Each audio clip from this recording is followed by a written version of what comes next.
otro botón. Y ahora sí, mis queridos amigos, muy buenas noches. Bienvenidos sean todos ustedes a este De Pie y de Frente. Hoy es martes 12 de marzo del año 2013. Estamos a prácticamente 31 días de las elecciones presidenciales del 14 de abril propuestas por el Consejo Nacional Electoral Venezolano. Estamos a 7, casi 8 días ya del fallecimiento de Hugo Chávez, quien fue presidente de Venezuela. No estaba en funciones cuando falleció, le había entregado el coroto a Nicolás Maduro, quien es el encargado de la presidencia de la República ahora, en un gobierno de facto que tendría que ser dirigido por Diosdado Cabello, que es el presidente de la Asamblea Nacional, pero en un acto sublime de agavillamiento. ¿Qué significa agavillamiento? Siempre dice, no, él se agavilló, pero nadie sabe por qué. Agavillamiento es ponerse de acuerdo para cometer delitos, para cometer infracciones, para dañar a alguien o algo, para no respetar la ley. Eso es agavillamiento, ponerse de acuerdo. Bueno, se pusieron de acuerdo entre todos estos vándalos, los del régimen de Venezuela. Ya uno de los vándalos no está, falleció, se murió porque el cáncer no perdona, pero siguen los otros, los 40 ladrones están todavía ahí. Alí Baba, bueno, ni modo, se le acabó la historia, pero los 40 ladrones siguen ahí. Y bueno, estamos, como les digo, a 31 días aproximadamente de una nueva posibilidad de comicios electorales para presidente, y veremos a ver cuáles van a ser los resultados, si esta vez serán 150 a 1 o a 2, o serán 70 a 1 o a 2, pero en lo personal yo creo que con lo que hay, con el aparato que hay, con el Consejo Nacional Electoral que hay, que aparecen con su brazalete de la FARC, bien chévere que les queda, porque ya nos dimos cuenta de cuál es el talante. Y aplauden a Maduro y al otro lo miran feo, y por ahí no le dicen al otro que hay un poco de gente parada en la puerta tratando de chamuscarle la iniciativa, en fin, de echarle una broma, porque por ahí dicen que estaban esperando a Capriles para echarle una vaina en la puerta del Consejo Nacional Electoral, porque las hordas de delincuentes siguen, son minoría, pero tienen aterrorizado al país. Y pues bueno, sigue, digamos, como quien dice, su curso la situación en Venezuela, y nosotros nos sentimos, por supuesto, tremendamente comprometidos, pero a su vez tremendamente avergonzados, porque lo que ocurre en nuestro país, sin lugar a dudas, no tiene historia previa, no tiene un algo con que compararlo. Es, yo creo que la anarquía hecha país, hecha sociedad, hecha pensamiento, hecha realidad. Creo que estamos bajo el comando de una élite de, no sé, de personajes de una comiquita satánica. Me parece que es un algo tremendamente fuera de la realidad lo que está ocurriendo en Venezuela. Me parece que es algo tremendo. Los ciudadanos, las personas, los liderazgos, la sociedad como tal, la moral, los deseos, las ganas, la capacidad de sorprenderse gratamente o por desagrado, pero en fin, ya no nos importa nada, ya nos da lo mismo.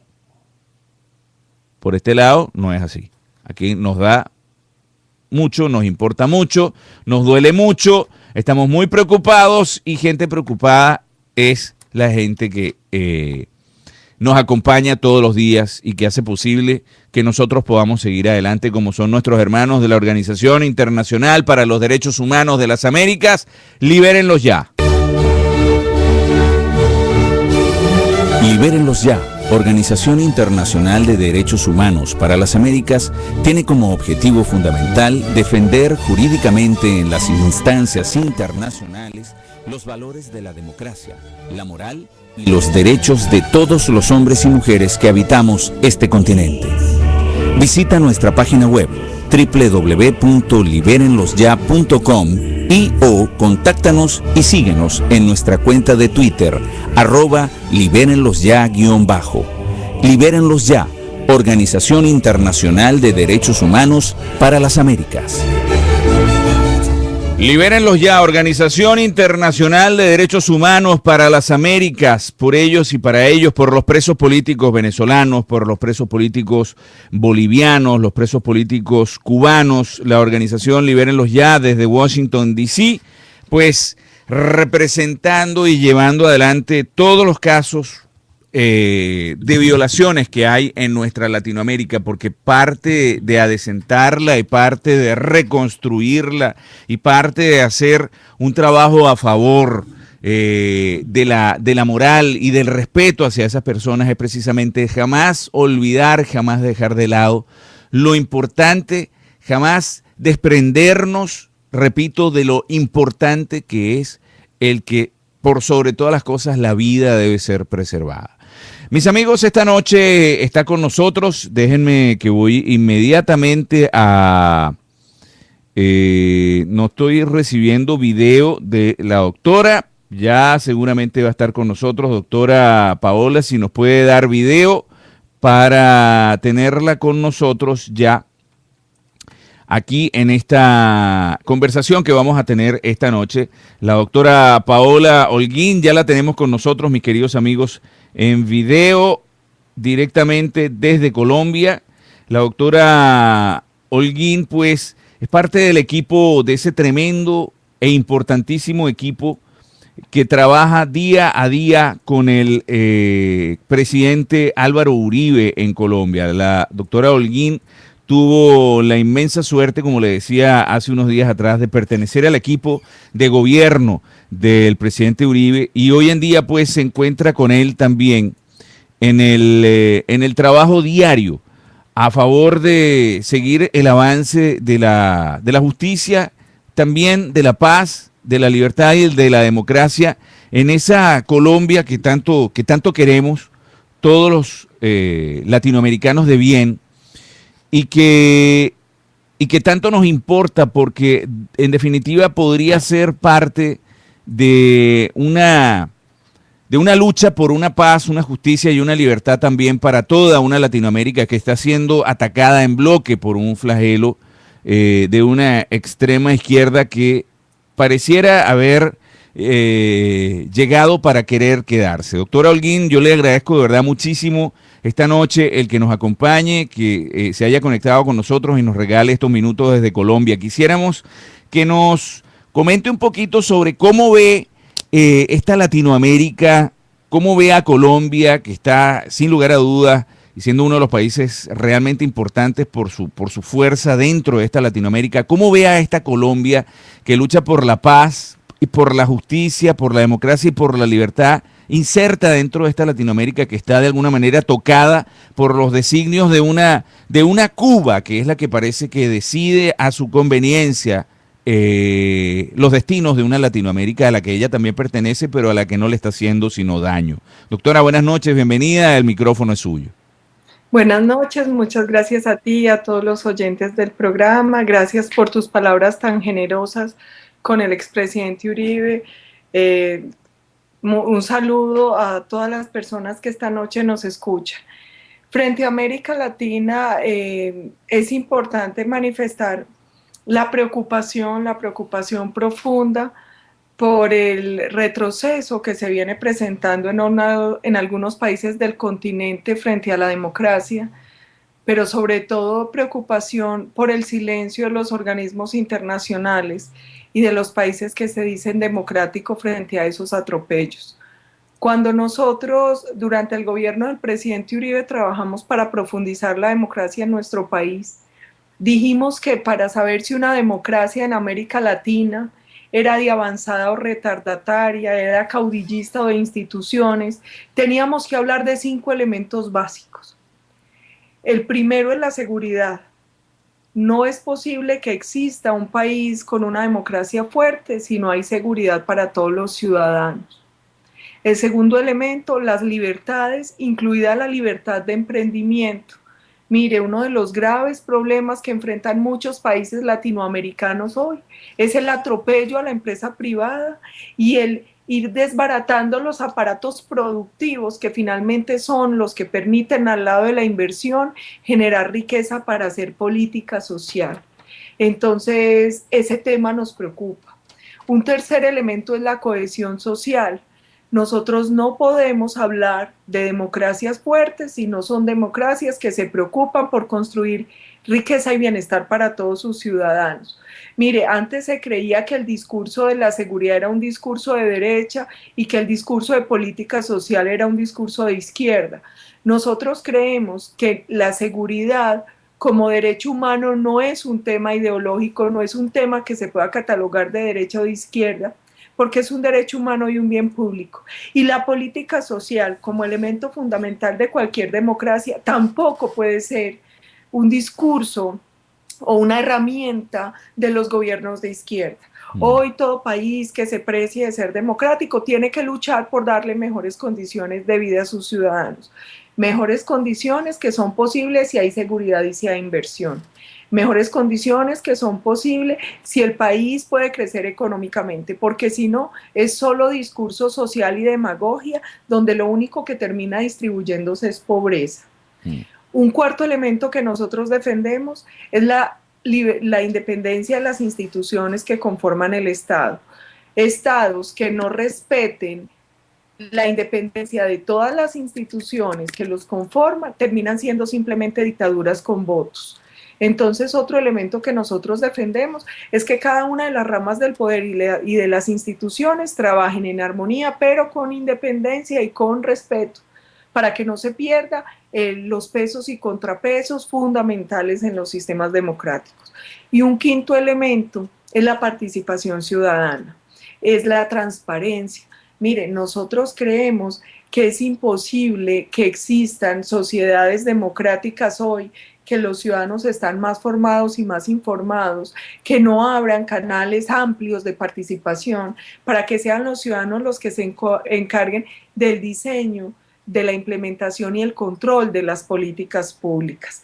Eso a nivel general es lo que nosotros defendemos como un modelo de avanzada democracia, de profundización democrática para América Latina, y esa es una angustia que hoy tenemos, por lo que estamos viendo es que en la región estamos asistiendo cada vez a un mayor recorte de la democracia, a un retroceso de la democracia, con silencio cómplice de instituciones como la OEA, UNASUR, y además con silencio de muchos de los gobernantes de países que se dicen democráticos en América Latina. Frente al caso específico de Colombia, que usted también me preguntaba, hoy tenemos muchas preocupaciones.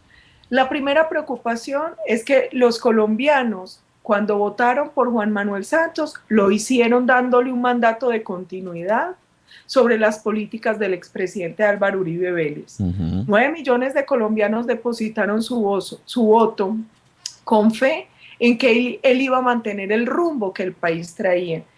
Inmediatamente se posesiona, vemos que esas promesas de campaña, que esa plataforma ideológica con la que se hizo elegir fue una plataforma que abandonó. Las políticas con las que se había comprometido inmediatamente llegó al poder y las cambió, traicionando así el voto de sus electores. Pero más allá de eso, tenemos que expresar nuestra preocupación por cosas que se vienen presentando en el país. Primero, por un incremento en la inseguridad. El gobierno de Juan Manuel Santos abandonó la política de seguridad democrática y con ella está sometiendo a los colombianos a un crecimiento en los delitos de mayor impacto. Adicionalmente, los colombianos habían optado desde hace varios años por la institucionalidad como una herramienta para someter a las organizaciones narcoterroristas. Juan Manuel Santos decide emprender un proceso de negociación con las FARC. Un proceso de negociación que viene marcado por el ocultamiento, por el engaño y por la traición al pueblo colombiano. Un proceso que va en detrimento de nuestra democracia, de nuestras instituciones y del pueblo mismo. Mire, Juan Manuel Santos decidió sentarse a negociar con las FARC y el país se dio cuenta porque el presidente Álvaro Uribe Vélez puso un trino en Twitter contando que había negociación.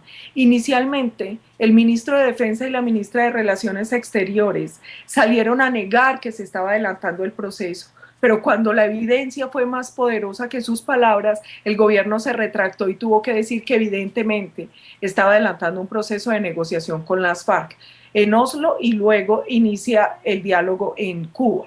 ¿Por qué el presidente Santos, doctora, por qué el presidente Santos tuerce llegando a la esquina cuando tendría que haber seguido derecho? ¿Por qué da esa curva? ¿Por qué el presidente Chávez, que es quien recibe a la guerrilla colombiana y les da cobijo cuando el ejército colombiano trata de adecentar al país en esa batalla tan tremenda que han tenido, en esas batallas tan tremendas que en esa guerra han tenido, quise decir? ¿Por qué el presidente Santos da la vuelta llegando a la esquina? ¿Por qué Chávez se convierte en su mejor amigo si es uno de los grandes traidores que ha tenido Colombia? Y pues a los venezolanos muchos, diría yo, creo que a la mayoría de nosotros nos da muchísima vergüenza esto, porque son cientos de miles los ciudadanos colombianos también asesinados, otros secuestrados, familias perdidas, dañadas por obra de estos terroristas. Ahora, ¿por qué el presidente Santos da la vuelta? ¿Por qué el presidente Santos viene de ser un hombre agresor y agredido por Chávez y luego se convierte en su mejor amigo? ¿Y por qué llegando a la presidencia, quiero decir, el presidente Santos también ha intentado dejar ver que como que el presidente Uribe tuvo algunos manejos extraños y podría inclusive llegar a ser, tener que enfrentar, qué sé yo, temas en tribunales o en la corte, en fin? Hay una cosa que es cierta. Primero déjeme manifestar y reiterar las palabras del presidente Uribe de respeto y aprecio por el pueblo venezolano, que es un pueblo hermano del pueblo colombiano. Efectivamente, gracias. Las diferencias que tenemos con el gobierno de Juan Manuel Santos y con el anterior gobierno del presidente Chávez y ahora de su sucesor, tiene que ver con temas de fondo y no tiene nada que ver con el pueblo venezolano al que respetamos y queremos profundamente. Nosotros nunca pudimos entender qué pasó con el presidente Juan Manuel Santos. Algunos nos dicen que era que todo estaba planeado desde el gobierno, desde que él participó en nuestro gobierno, en alianza con su hermano, quien fue Enrique Santos, quien fue el primero en hacer acercamientos con las FARC. ¿Yo qué le puedo decir? Nos engañaron. Yo no encuentro razón para que un presidente abandone el rumbo y el mandato que le dieron sus votantes y sus ciudadanos, cuando además era un modelo que estaba dando resultados. Para los colombianos fue una cachetada ver que el presidente Juan Manuel Santos, después de todas las ofensas de Hugo Chávez Frías al pueblo colombiano, al gobierno colombiano y al presidente que lo ayudó a elegir, lo tratara como el mejor amigo y el elemento de estabilización para la región. Y fue una bofetada por varias razones. Primero, porque como usted bien lo acaba de afirmar, el gobierno chavista de Venezuela le ha dado albergue, financiación y protección a las organizaciones narcoterroristas de las FARC y el ELN, culpables de secuestros, de minas, de asesinatos y de muchos actos terroristas en Colombia. No entendemos por qué le dice que es su mejor amigo, cuando entre Colombia y Venezuela siempre ha existido una buena relación económica. Para nosotros Venezuela es un mercado natural y gracias al gobierno chavista nosotros pasamos en 2002 de tener más de 7.000 millones de dólares en exportaciones a Venezuela a un poco más de 1.500 el año pasado. Cuando quiso nos cerró la frontera, cuando quiso nos amenazó. A varios de nuestros empresarios no les pagaron sus deudas. Nosotros no entendemos por qué Juan Manuel Santos dice que Hugo Chávez es el amigo de la paz y de Colombia, cuando ha sido aliado de gobierno, de dictaduras alrededor del mundo y de organizaciones terroristas. Nosotros no entendemos ni entenderemos nunca por qué dobla la cerviz ante un gobernante que maltrató al pueblo colombiano y que maltrató al gobierno, como le decía ahora, que lo ayudó a elegir presidente de la República. Nosotros ante eso lo único que podemos decir es que estamos tan extrañados como el pueblo venezolano, que les pedimos perdón, porque las decisiones que ha tomado el gobierno de Juan Manuel Santos no fueron las decisiones por las que los colombianos votamos, Les tengo que decir que nosotros tenemos todo el respeto y todo el amor por el pueblo venezolano, pero que los colombianos, el pueblo colombiano, no apoya a los gobiernos de facto, que el pueblo colombiano es un pueblo que cree profundamente en los valores democráticos, que el pueblo colombiano es un pueblo que cree en la hermandad. Entonces lo único que puedo decirles es que nosotros estamos muy desconcertados como ustedes frente a las decisiones del actual gobierno, que tenemos todo el amor y todo el respeto por el pueblo venezolano y que para nosotros el gobierno de Hugo Chávez Frías y el modelo chavista, el socialismo del siglo XXI, no es para nada un aliado del pueblo colombiano, ni un elemento de estabilización y de paz para la región.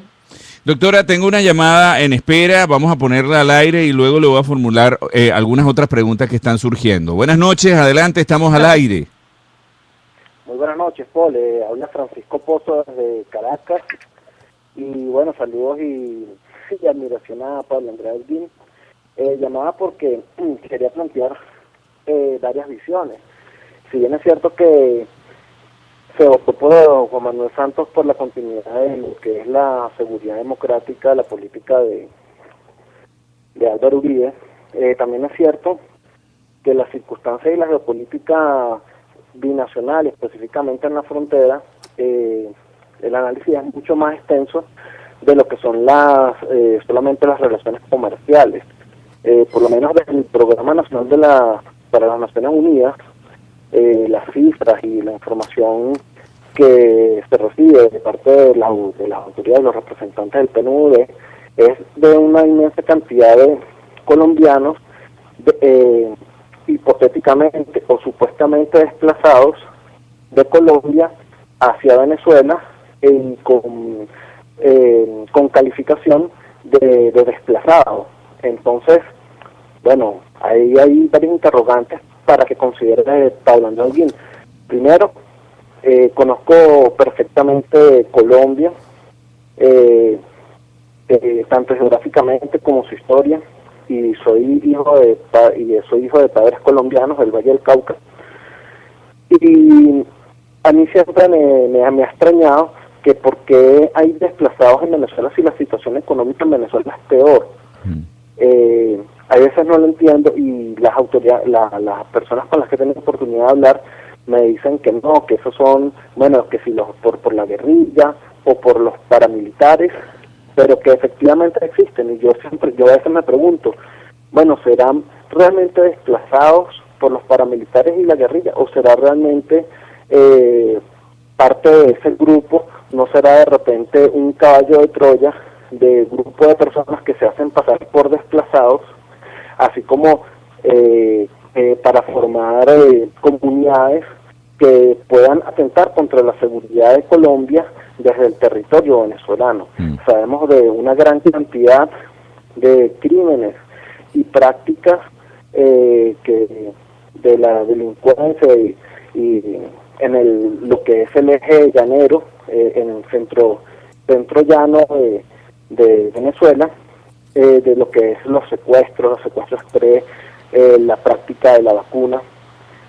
Y sabemos que de repente también es bien conocido que en el arte de la guerra la victoria o la mayor victoria es aquella que se obtiene con la menor violencia posible o que el enemigo llegue y baje las armas. En este caso creo que las negociaciones de Juan Manuel Santos, y respetando la opinión de la doctora Pablo Andrea Holguín, a quien yo mucho aprecio y admiro, y también tengo un gran reconocimiento a Álvaro Uribe, él es el padre de la seguridad democrática en Colombia, es que desde el momento de la votación al momento en que se hacen las negociaciones se presentan diferentes circunstancias. Una de ellas es la enfermedad y la posterior muerte de Chávez, lo que permite poder entrar en un campo de negociación en el cual se pueda de alguna manera desarticular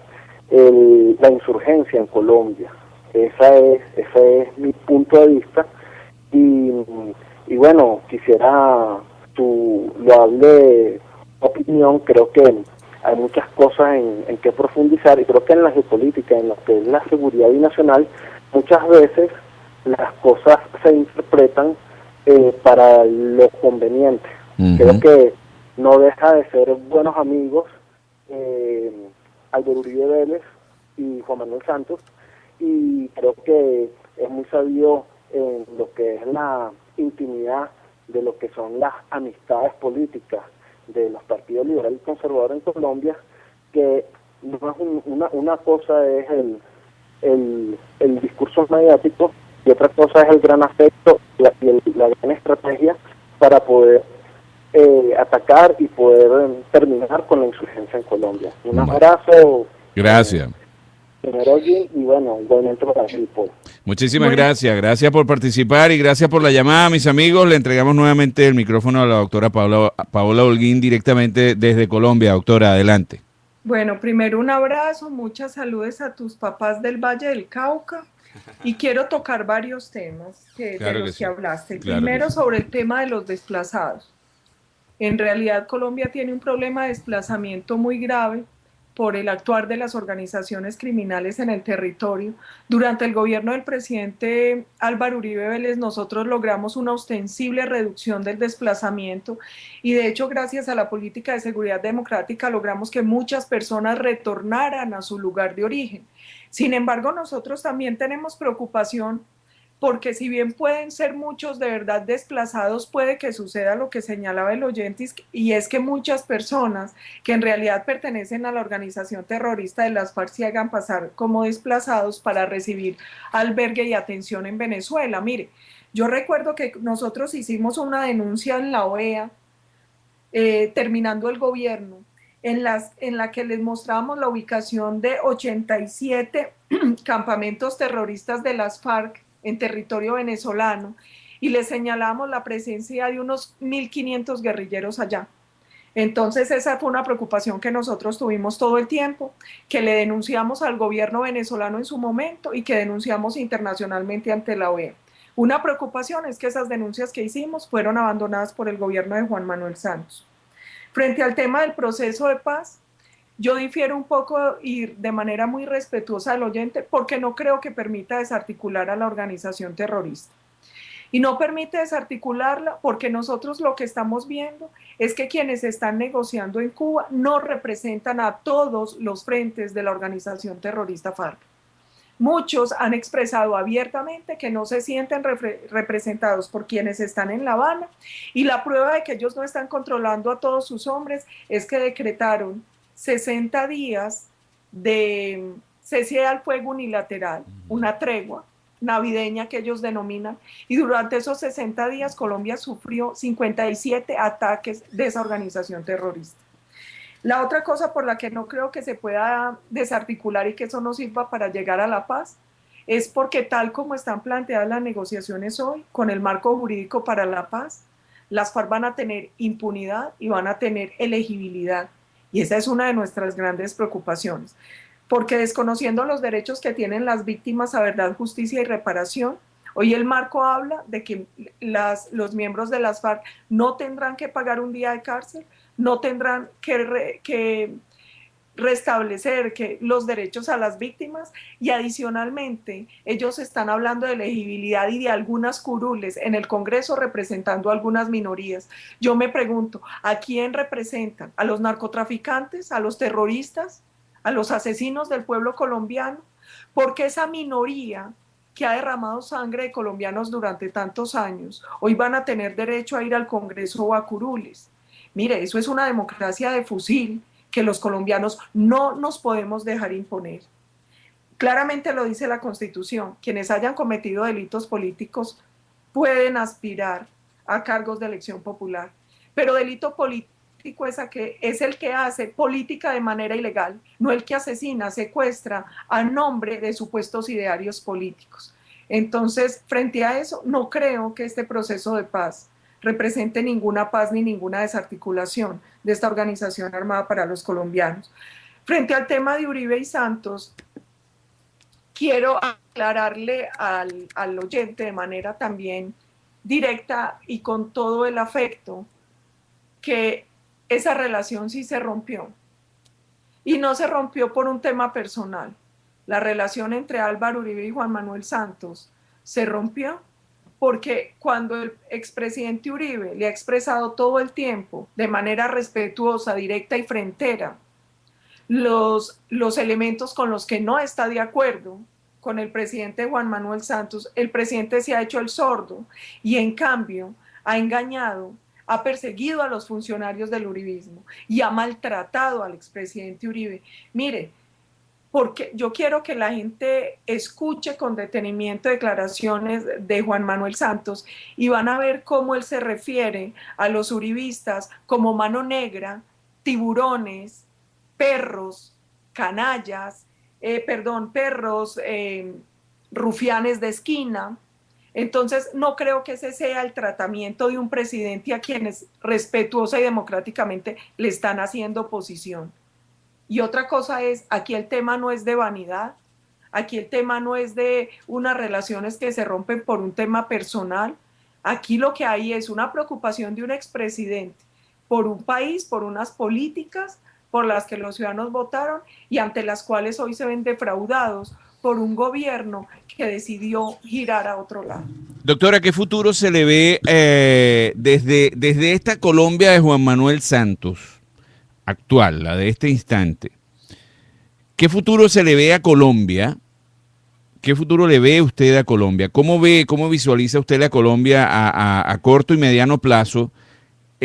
Hasta llegar a la frontera del cambio de poder que probablemente sea a un gobierno nuevo del mismo Juan Manuel Santos, si es que decide lanzarse como candidato nuevamente a la presidencia para repetir, quiero decir, como presidente. ¿Y cómo ven ustedes el futuro, también a corto y mediano plazo, con un Juan Manuel Santos en Colombia y un Maduro en Venezuela, que también debería, según dicen los números, a pesar de que Dios existe y hace milagros, debería también ser Maduro el que ocupe la silla presidencial los próximos 6 años en Venezuela? ¿Cómo ven ustedes esa relación Santos-Maduro, Venezuela-Colombia de este corto y mediano plazo?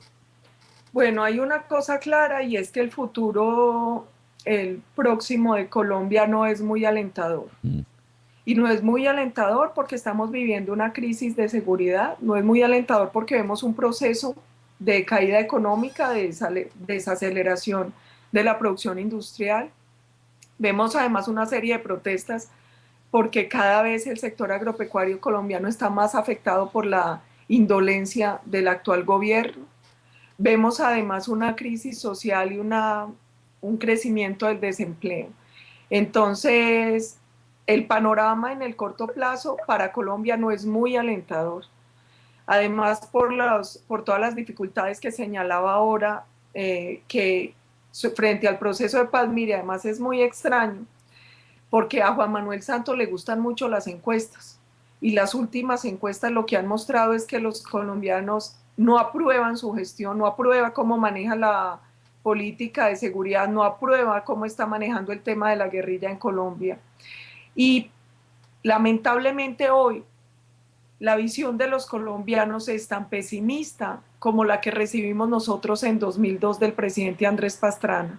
Mire, la visión negativa sobre el futuro de Colombia no había estado tan baja desde abril de 2002, después de todo el desastre que representó el Caguán para los colombianos. Entonces, en el corto plazo veo que va a ser un tema muy difícil para los colombianos.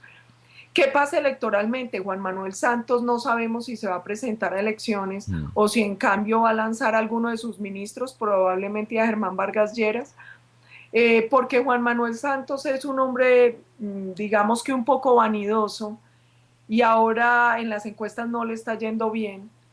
Adicionalmente, en los últimos eventos a los que ha asistido ha tenido que sufrir rechiflas de los ciudadanos que no están de acuerdo con su política y que se han ido cansando un poco de las promesas que viene haciendo hace 2 años y medio y que siempre incumple. Entonces, yo creo que no está tan claro qué pueda pasar en la próxima elección. En Venezuela hay una enorme dificultad hoy, es que lamentablemente la mayoría de poderes están cooptados por el chavismo, y eso lleva a pensar que probablemente sea Maduro quien gane la elección. Además, una elección que está marcada porque se está haciendo sobre la base que también es un poco penoso el expresidente que falleció.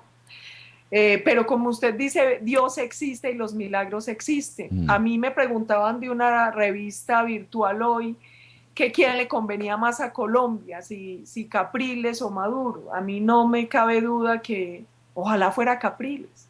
A Colombia lo que menos le conviene es que el régimen chavista, en cabeza de Maduro, de quien sea, continúe en Venezuela. ¿Por qué? Porque la línea chavista ha sido una línea muy complaciente con las FARC, porque ha sido una línea muy dura con nosotros económicamente y porque es una línea que no nos sirve para temas como el combate al narcotráfico. Entonces, por todo eso, para nosotros, para mí como colombiana, y además yo me atrevería a decir algo más, y es que el fin del régimen chavista no solo le convendría a Colombia, le convendría a Venezuela y a los países democráticos de la región.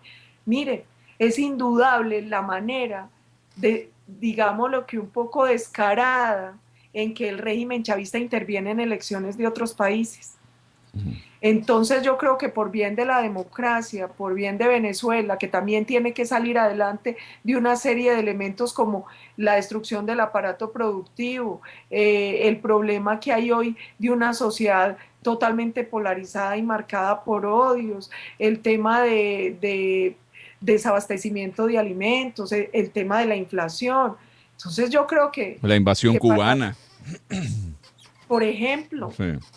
El tema de poner, mire, soberanía. A mí me impresiona porque Venezuela era un país que en 1998 tenía una producción de 3.3 millones de barriles de petróleo al día y le pagaban más o menos 2.7. Y hoy de la producción le están pagando 900.000 porque el resto se va para Cuba y se los pagan con médicos, se lo pagan con entrenadores, con agentes de inteligencia y de seguridad, se va a China, pero esos son recursos que se va a países de Centroamérica a muy bajo costo, cuando, mire, el precio que tuvo el petróleo durante los gobiernos del presidente Chávez debió servir para fortalecer y estructurar un aparato productivo y una infraestructura que le diera toda la competitividad a Venezuela, pero eso no se dio por el manejo de los recursos. Doctora, perdone, quería hacerle una pregunta y para luego retomar el tema, pero me llama muchísimo la atención porque estamos hablando de haciendo una especie de comparación de esa Colombia con esa Venezuela que tenemos en este momento y de ese corto y mediano plazo. Ahora, quisiera hacerle un pequeño paréntesis solamente en el tema de los medios de comunicación en Colombia con los medios de comunicación en Venezuela, el tema de las retaliaciones políticas en Colombia y las retaliaciones políticas en Venezuela. En Venezuela hay presidio político, hay presos políticos, gente que está de hecho extremadamente enferma y que no están recibiendo ni siquiera apoyo ¿cómo se llama?, de derechos humanos. Hay organizaciones tales como Libérenlos Ya en Washington, D.C., de la cual nosotros estamos bien cercanos siempre, tratando de luchar por los presos políticos, por los derechos de los presos políticos bolivianos, que también aplican, digamos, la misma receta. ¿Qué pasa en Colombia con eso? ¿Qué pasa en Colombia con los medios de comunicación? ¿Qué tan bloqueado está, por ejemplo, el presidente Uribe o el equipo que ustedes integran y que podrían a lo mejor no llegar a la presidencia de la República en el próximo periodo, porque entiendo que el presidente Uribe no puede repetir la presidencia todavía, pero sí, por ejemplo, podría llegar al Congreso de la República, al Senado, algo así? ¿Qué pasa con los medios de comunicación? Dicen las cosas que ocurren, dicen las expectativas de los ciudadanos colombianos, se habla, hay acceso. ¿Qué pasa con ustedes en los medios en comparación con una Venezuela que tiene una receta que usted conoce bien por lo que escucho? Bueno, varias cosas quiero señalar. Primero, permítame hacer un reconocimiento público a todas las organizaciones que trabajan en favor de los presos políticos de la región. Gracias, gracias, gracias por no dejar que los olviden. Gracias por hacer todo el trabajo a ver si estos regímenes se acuerdan de ellos y les dan el tratamiento que merecen por porque es un derecho, es lo mínimo humanitario que se debe hacer. Y gracias porque nos ayudan y nos dan impulso moral para estar exigiendo que los dejen en libertad. Varias cosas tengo que señalar. Bueno, además usted me hace esta pregunta en un momento en el que nos da muy duro lo que pasó con Globovisión. A ver, en Venezuela y en varios países del corte del socialismo del siglo XXI hay un atropello total a la libertad de prensa. Y algo similar, lamentablemente tengo que denunciar que está pasando en Colombia. En Colombia no están cerrando los medios, pero están a través de la pauta oficial cooptándolos. Además están llamando directamente a los medios para exigirles que saquen a los periodistas que hablan en contra del gobierno de Juan Manuel Santos y en favor del expresidente Álvaro Uribe Vélez. Mire, a José Obdulio Gaviria, que fue asesor del expresidente, le hicieron cerrar su programa y lo hicieron sacar del Tiempo donde tenía una columna. A William Calderón le hicieron lo mismo. Y así tengo muchos ejemplos de periodistas que escribían en contra del gobierno actual y a favor del expresidente Uribe, que fueron retirados de los distintos medios de comunicación. Entonces, y además a mí me preocupa una cosa. Aquí había antes una ética periodística que obligaba a denunciar cualquier intento de censura y de limitación a la libertad de prensa. Y hoy, a pesar de los enormes atropellos a la libertad de prensa y a los medios de comunicación, están guardando un silencio cómplice. Eso me preocupa, y me preocupa que Colombia hoy también tiene presos políticos. El caso del coronel Plazas Vega, el caso de Andrés Felipe Arias. Esas son preocupaciones, o sea, lo que pasa en Venezuela, esos recortes a la democracia, se están dando también en Colombia. Alguien decía que de pronto el de Venezuela hoy es más evidente y ponía un ejemplo. Y decía, si usted tiene una olla caliente y mete un sapito, el sapo salta. Pero si usted lo mete en la olla en agua fría y lo va calentando lentamente, él no se da cuenta hasta que se cocina. De pronto eso es lo que nos está pasando en Colombia, nos están cocinando a fuego lento, porque se vienen dando síntomas muy graves de recorte a la democracia y todo el mundo está callando frente a esos recortes. Doctora, la posibilidad, perdone, otro paréntesis dentro del paréntesis, disculpe que la interrumpe. No. Que la interrumpa, quiero decir. Posibilidad de que un elemento que ha estado atento y se desmovilizaron y todo, la gente del M-19, por ejemplo, como Navarro Wolf, pudiera llegar a la presidencia de la República de Colombia, o peor aún, uno más reciente y más fresco, alguno de estos elementos de la FARC o del ELN en Venezuela pudiera llegar a la guerrilla apoyado con financiamiento de Venezuela. Porque a Maduro le encanta eso, de hecho lo vimos con maletas de dinero yendo a través de Nicaragua a apoyar a Zelaya en Honduras. Posibilidad de que eso ocurriera, de que eso pudiese ocurrir en Colombia, a pesar de que entiendo que Colombia no va a necesitar el billete venezolano porque la FARC maneja ingentes cantidades de dinero provenientes del narcotráfico, la principal industria de hecho. Lo que usted señala para nosotros es de una preocupación enorme, además por varias cosas. Uno, porque las FARC hoy tiene un brazo político que se llama Marcha Patriótica, liderado por personas como Piedad Córdoba, a quien para vergüenza nuestra los venezolanos conocen muy bien. Tenemos preocupación porque hace poco fueron a La Habana congresistas colombianos y al parecer fueron a negociar curules para las FARC, lo cual es aberrante porque es un completo atropello al sistema democrático. Entonces, mire, el peligro está latente, el peligro está ahí. Nosotros estamos generando un movimiento ciudadano que está agrupando personas sin partido y bases de varios partidos, del Partido Liberal, del Partido Conservador, de la U, de la Izquierda Democrática. Se llama Centro Democrático. Con el Centro Democrático nosotros tenemos precandidatos a la presidencia, tenemos una lista al Senado, tenemos al expresidente Álvaro Uribe liderando este proceso y probablemente listas a la Cámara de Representantes. Nosotros hoy lo que estamos haciendo es recorriendo todo el país, como lo hemos hecho siempre, dándole la cara a los ciudadanos, enseñándoles nuestra propuesta, explicando qué vamos a hacer, por qué lo vamos a hacer y tratando de conformar un nuevo movimiento social porque se viene una contienda electoral muy difícil para los colombianos y en un ambiente bastante enrarecido. Ajá. Al cerrar este paréntesis que yo me atreví a meter dentro del primer paréntesis, doctora, esta propuesta política que nos atrae, y me incluyo, yo no debería tomar partido porque soy quien está haciendo la entrevista, pero ni modo, tomo partido porque en definitiva este país, los Estados Unidos donde nos encontramos, me garantiza la posibilidad de yo opinar a través de las enmiendas de la Constitución de esta gran democracia que es la de los Estados Unidos de Norteamérica, a yo opinar lo que yo quiero opinar. Me parece excelente y yo apoyo esta idea. Ahora, apoyo el movimiento porque apoyo ese pensamiento, el pensamiento del adesentamiento que debería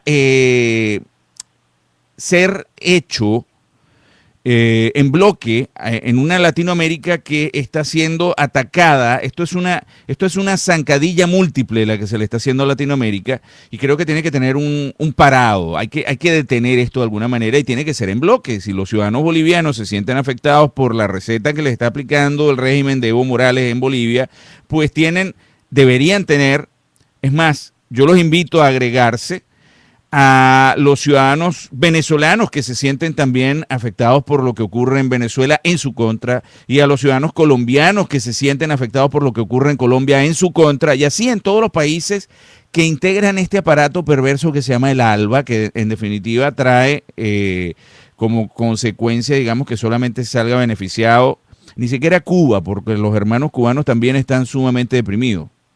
El estamento de los Castro. Ahora bien, doctora, esta propuesta que ustedes hacen, y vuelvo a tocarle el tema de los medios de comunicación en Colombia, ¿tiene cabida en los medios de comunicación para llegarle a la sociedad civil? Mire, aquí hay una cosa y es, en nuestra propuesta de Centro Democrático, cada vez tiene menos espacio en los medios. Yeah. Nosotros tenemos una cosa clara y es Juan Manuel Santos tiene la opinión publicada de los medios nacionales y nosotros tenemos la opinión pública. Porque en esos recorridos que venimos haciendo por todo el país vemos una coincidencia y una sintonía total del pueblo colombiano con las ideas que nosotros estamos defendiendo. ¿Qué estamos haciendo? Uno, estamos creando nuestros propios medios. Hoy hay medios nuestros como el periódico Debate, que es un periódico de centro que nos da espacio. Hay una emisora virtual que se llama Colombia Opina que nos da espacio.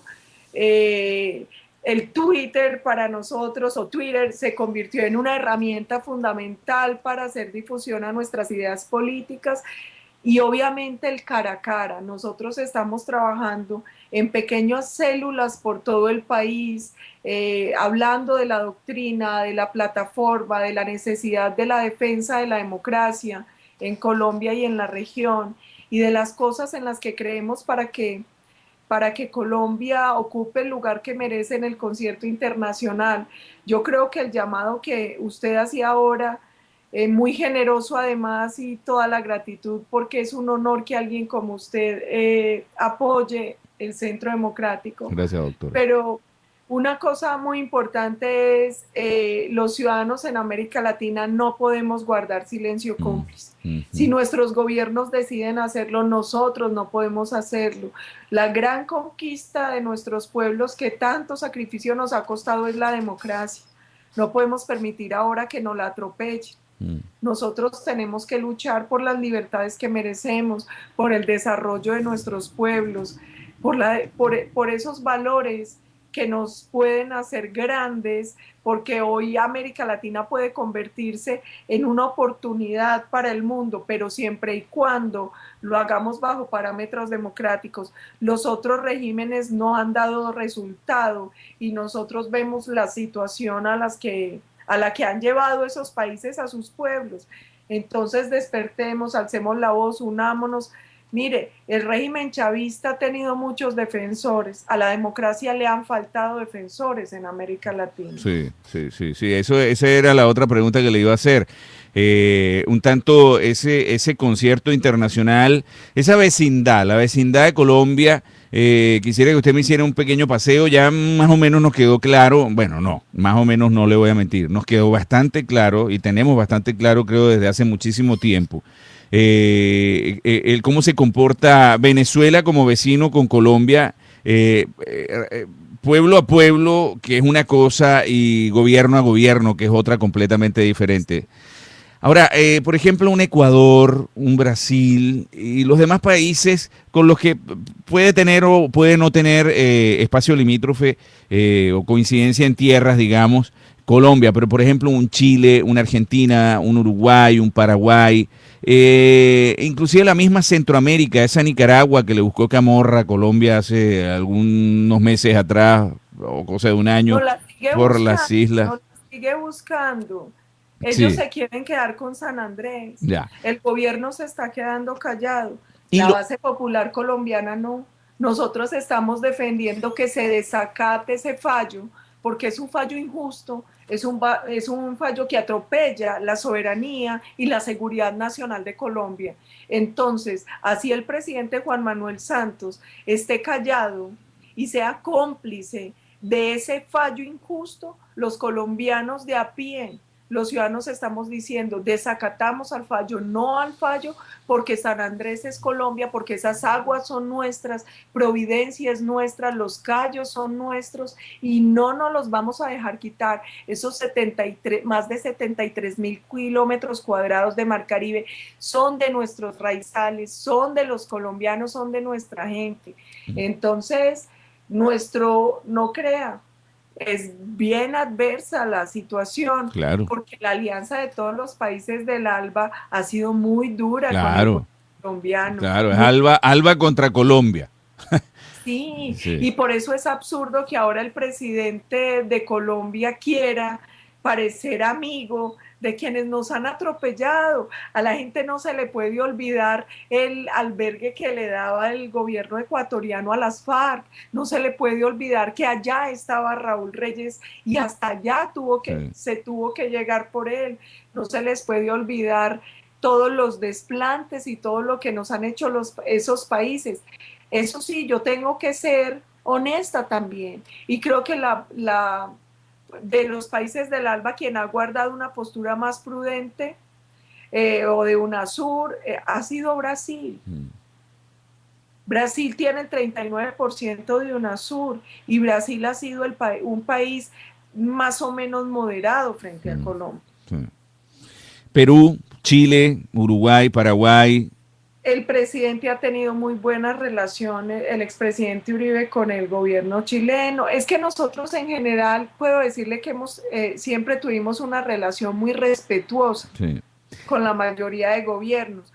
Lo que pasa es que, con todo respeto, sí se dio digamos que una presión y un liderazgo muy negativo frente a esa alianza ALBA y cierta incidencia de unos países que terminó perjudicando mucho al pueblo colombiano. Doctora, última pregunta de la noche para ya no cansarla más. Los Estados Unidos de Norteamérica, un Estados Unidos con un gobierno republicano donde se comienza un trámite interesantísimo de continuación o de obtención de un tratado de libre comercio que debería generar un gran desarrollo económico y de conveniencia para ambas naciones. Luego entra un gobierno demócrata en los Estados Unidos, el presidente Obama, y el presidente Obama decidió mirar hacia cualquier parte excepto hacia Latinoamérica. Él está muy preocupado de Medio Oriente, está preocupado de Asia, está preocupado inclusive de África, pero de Latinoamérica no se preocupa. Y pues en definitiva ha dejado de lado la atención que sobre nuestra región debe tener, y esto ha generado que, como dicen por ahí, que cuando el gato salió de vacaciones los ratones hacen fiesta o algo así es que dice el dicho.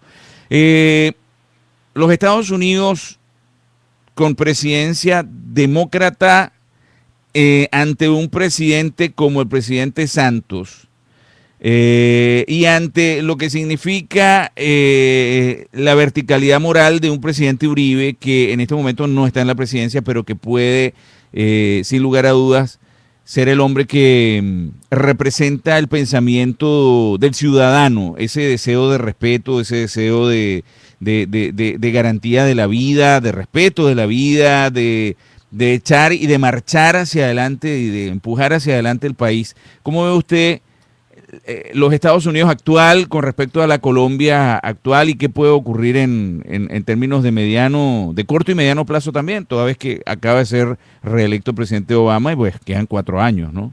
Usted toca varios temas. Primero, mire, usted me hace acordar, en Estados Unidos se hizo la elección de Obama antes de que nosotros saliéramos de la presidencia. Sí, Y correcto. algún día yo en mi indiscreción y mi bobada le dije, presidente, qué angustia esta elección. Y me dijo, mi hija, no se preocupe, porque no importa si gana un gobierno, demócrata o republicano, hay unos valores tan metidos en el corazón del pueblo americano que es difícil que los cambie radicalmente el que gobierne, no importa al partido que pertenece. Entonces, el presidente Uribe tiene muy buenas relaciones con ambos partidos. De hecho, él pertenece a un think tank bipartidista, que es el think tank del Partido Demócrata, del Partido Republicano. Pero yo como ciudadana colombiana de a pie sí te manifiesto una preocupación enorme por el descuido de Estados Unidos frente a lo que está pasando en América Latina.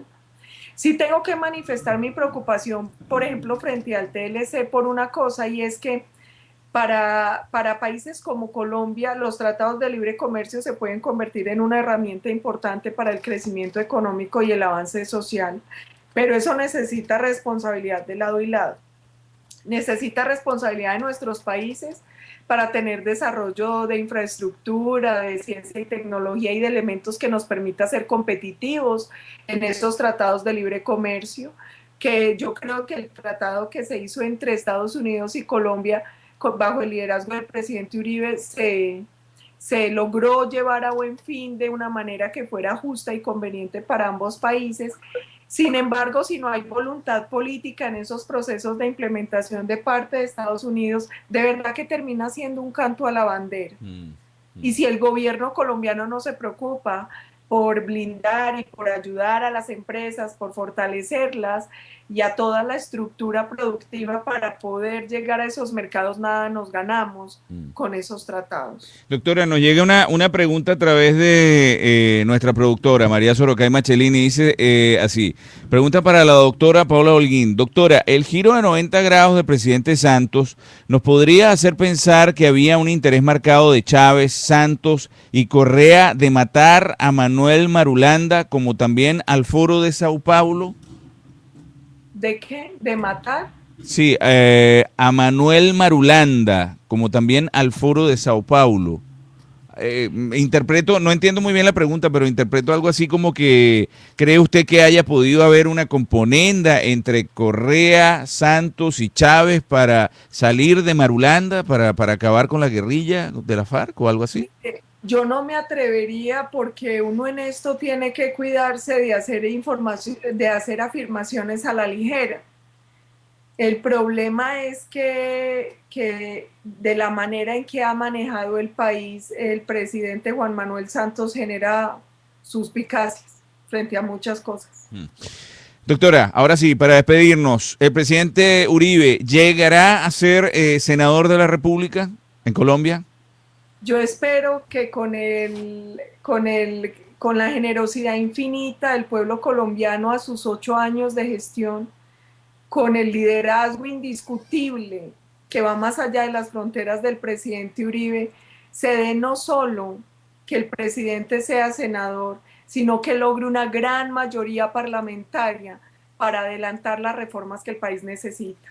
Reformas como la reforma a la justicia, el tema del fuero militar, un Congreso más pequeño, un gobierno más austero. Yo confío en que los colombianos, por el amor y la gratitud que le tienen, van a ir masivamente a las urnas a votar por el centro democrático. El presidente no ha dejado de trabajar un solo día con todo afecto por Colombia y yo sé que los colombianos vamos a retribuirle ese amor votando mucho, mucho, mucho, mucho por él en marzo y en mayo de 2014. Las Fuerzas Armadas colombianas están con la entrega y la negociación con las fuerzas terroristas colombianas, con la FARC, con los guerrilleros, o están con la verticalidad del respeto y pues los derechos y la democracia que podría representar el presidente Uribe.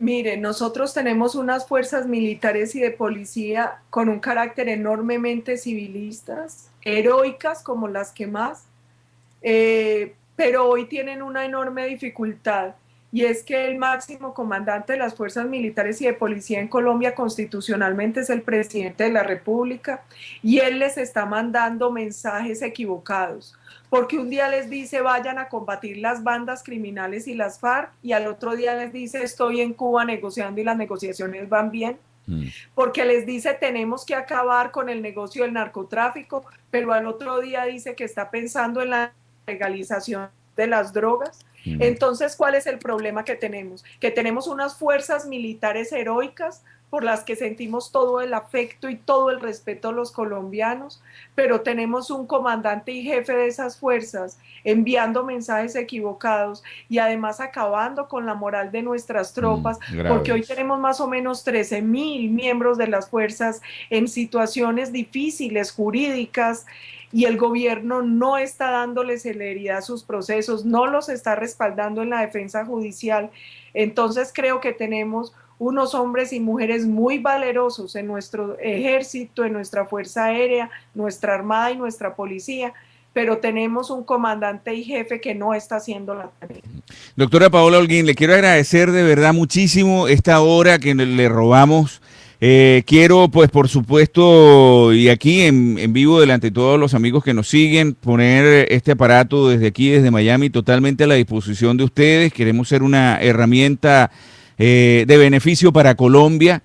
Queremos ser una herramienta útil para la democracia, la paz, la justicia y la libertad, pues, y estamos absolutamente comprometidos y casados con ustedes a echar para adelante a esta Latinoamérica que, como usted bien dice, podría ser realmente el factor de encuentro y de grandes encuentros y de grandes obras y de grandes cosas para, ¿por qué no? Para todo el planeta, para toda la humanidad. Doctora, bienvenida, de verdad, muchísimas gracias, y este aparato es de ustedes y cuenten con nosotros, por favor.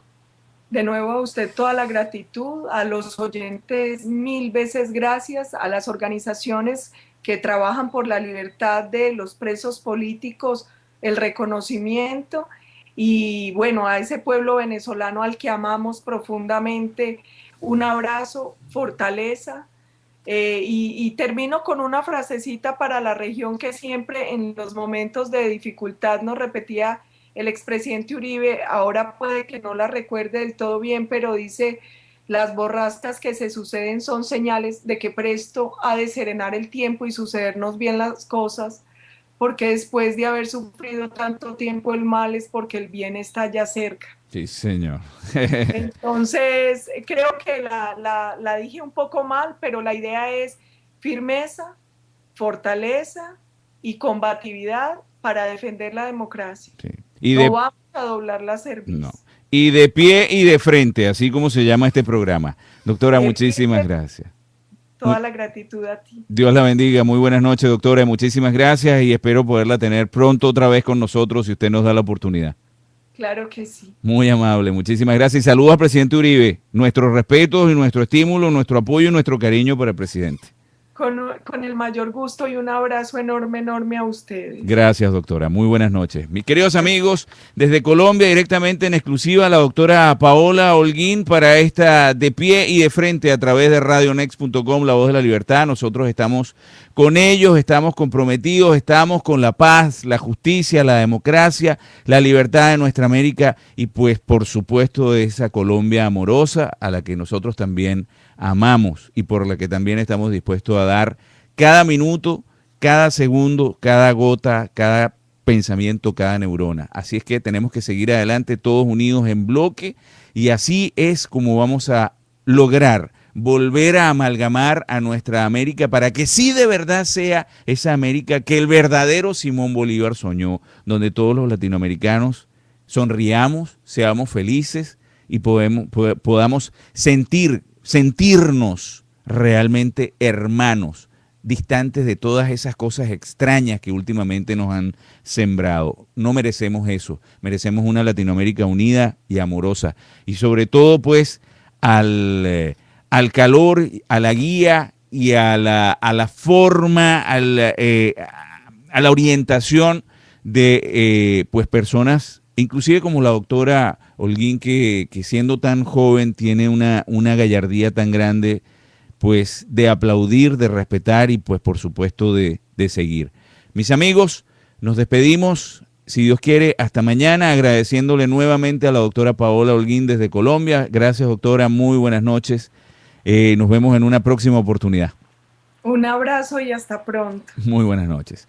Mis amigos, nosotros nos despedimos hasta mañana en este De Pie y de Frente a través de radionext.com, La Voz de la Libertad. Gracias de verdad por habernos acompañado. Gracias a la doctora Paola Holguín. Le dimos nuestros saludos al presidente Uribe, a quien pues estoy absolutamente seguro en algún momento tendremos con nosotros, y a seguir luchando por esa Latinoamérica que nos merecemos, por esa Venezuela que nos merecemos, por ese Chile que nos merecemos, por esa Colombia que nos merecemos, por esa Argentina, Uruguay, Paraguay, Perú, Bolivia, Ecuador que nos merecemos, por ese Brasil, por ese Salvador, Honduras, Nicaragua, Guatemala, Panamá, Costa Rica, por todos nuestros países, por todas nuestras culturas que son tan ricas, por toda nuestra gente, por ustedes, por nosotros, pues, por este México que nos merecemos también, este Estados Unidos, esta Canadá, por toda esta América realmente unida.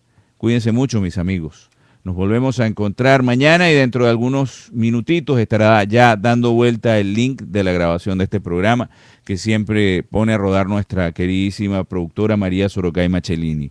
En la producción general de la estación, Donatella Ongreda, en el máster de la página web y control de los servidores, Marcos P., quien se encuentra trabajando ya 2 días pegados, casi 3, para poder esquivar ese gran daño que nos ha hecho esa empresa del Estado venezolano que se llama CanTV, que les ha hecho sobre todo a ustedes, que no les permite pues entrar, accesar a la página de Radio Next. Pero ustedes hacen su trabajo y sé que de alguna manera buscan la forma y nosotros seguimos también trabajando para eso, para que usted pueda visitar nuestro portal y seguir enterándose de la verdad, porque nosotros estamos comprometidos con ustedes. Nuestro compromiso es con ustedes, quienes hacen que todo esto valga la pena. Nos encontramos mañana, mis amigos. Saludos a nuestros hermanos de Libérenlos Ya. Muchas gracias a todos ustedes por habernos acompañado. Gracias nuevamente a la doctora Holguín. Gracias, Colombia. Muy buenas noches. Cuídense mucho. Gracias, Venezuela. Dios te bendiga. Gracias, América. Dios está contigo.